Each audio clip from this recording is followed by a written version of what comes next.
Supreme Magus, Chapter 88, Solus Surprise.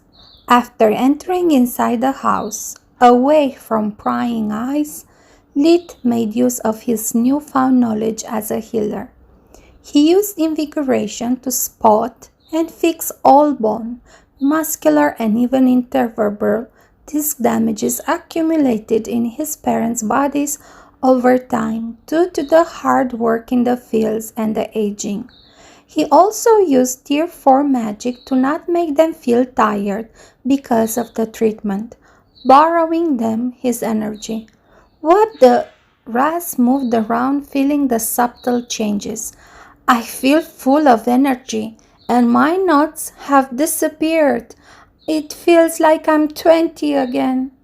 Glad to hear it, Lid replied, hugging his father. I have learned so much in just a month. The academy had shown me how limited my horizons were. There are many things I can still improve. He also performed a full check on Tista. She was always fit as a fiddle, but Lid never stopped worrying about her. They talked about his mock exam, of which Lid gave an accurate description, although removing the encounter with the Scorpicor from the picture. Instead, he put particular emphasis on how he developed a good relationship with his teammates and Floria in particular. The doctored version of the story was aimed to avoid them worrying about him being alone in the academy, hoping to help overcome the long-term sense of guilt for him never having any friends in the past. His parents kept believing that Lid had spent his childhood alone because the family needed money and food, forcing him to become a hunter first and a healer later. But that was only half the truth. He had almost nothing in common with teenage magicians, let alone with young children. Work hard had always been an excuse to avoid taking any unnecessary risk of blowing his cover. After settling the matters with his family, Lid decided to walk in the woods. He needed some time alone, not only to sort out his chaotic feelings, but also to try to convert everything he had learned from the academy and its books into magic. Knowing that he could be under surveillance too, he walked toward his private clearing in the Tron Woods using live vision while Solo scanned their surroundings with all the senses at her disposal. Aside from us and the animals, I can't find anything else, she reported. Same. I believe that it's possible for the Queen's men to have magical items that conceal their presence, but I doubt they can avoid all our combined resources. I use true magic, while you well beats me what you use. Bottom line, I think we are safe. Probably they have been sent to keep an eye on the external threats, not on me. Yeah, but it's better to be safe than sorry. Solace gave her first paranoid remark ever. By the way, do you remember that before the mock exam I talked about a surprise? Of course. Well, time to reveal my new gift. We need a special place, so I need you to follow my instructions. Lid casted his slipstream flight spell, moving in an irregular pattern towards the destination Solace had pointed him to. At the same time, both of them were scanning their surroundings.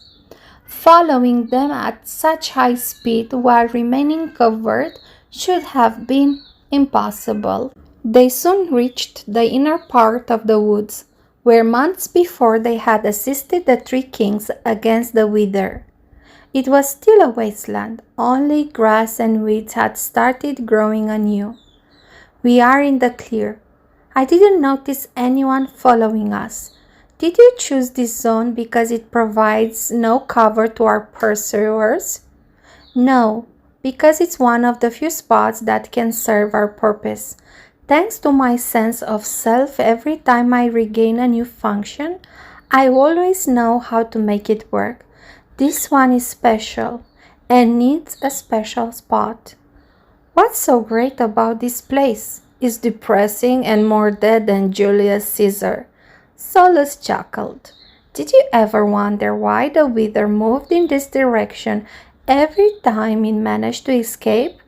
Normally, I say it was just desperate, but I bet you have a better explanation. Bingo. I noticed it the first time we came here, but back then I couldn't make head or tails about it. You see, with my mana sense, I'm not only able to differentiate people, but also landscapes. That's because the world is literally full of mana, and some places more than others. During our travels, I noticed several spots where world energy was much more abundant than usual, and this one is one of them. I believe that the Wither was looking for this place to leech the massive amount of world energy to survive the fight. Solace detached from its fingers in her usual spider form, reaching a clearing a few meters away before starting to burrow into the ground. In front of his astonished eyes, a blue pulse lit the clearing. At every beat, something came out of the ground. It was like looking at a fast-forwarded video, where one could see a seed become a flower in less than 10 seconds. But in Solo's case, the small pebble grew into a tower. A puny demolished tower, to be precise.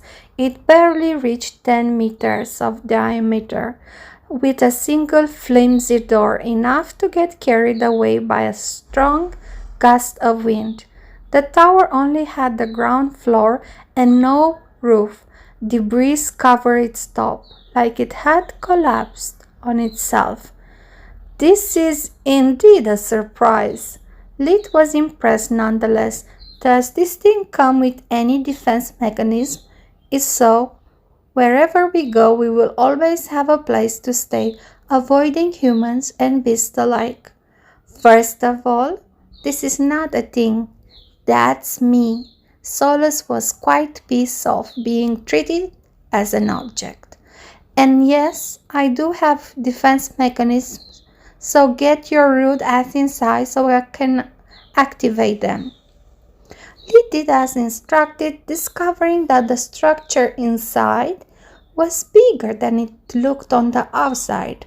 On his right, there was a set of crumble stairs going up and another that seemed to go down unimpeded. In front of him, there was a single door leading to a bedroom, almost identical to the one Lid had made in his built house. Yet, the bed was king-size canopy one, and the room had a private bathroom just like his room at the academy. Mass displacement? Lid asked in amazement. Yes, for the first time he could hear Solo's voice with his ears. Only part of this form exists in our plane. The rest is actually in the pocket dimension. Do you like this piece of home away from home? She was clearly eager for a praise. Very. It's an amazing replica. I can't thank you enough for giving me a real toilet. It means the world to me. Solus giggled. You are welcome, but this is not a surprise, just part of it. Go downstairs, please. In the basement, there were 2 more rooms. The first one was a perfect copy of the Forge Mastering training hall, down to the last small detail. I was able to reproduce both the potions and the Forge Mastering labs, even the equipment, she explained. But I cannot create from nothing ingredients or consumables. Some things we only can buy them.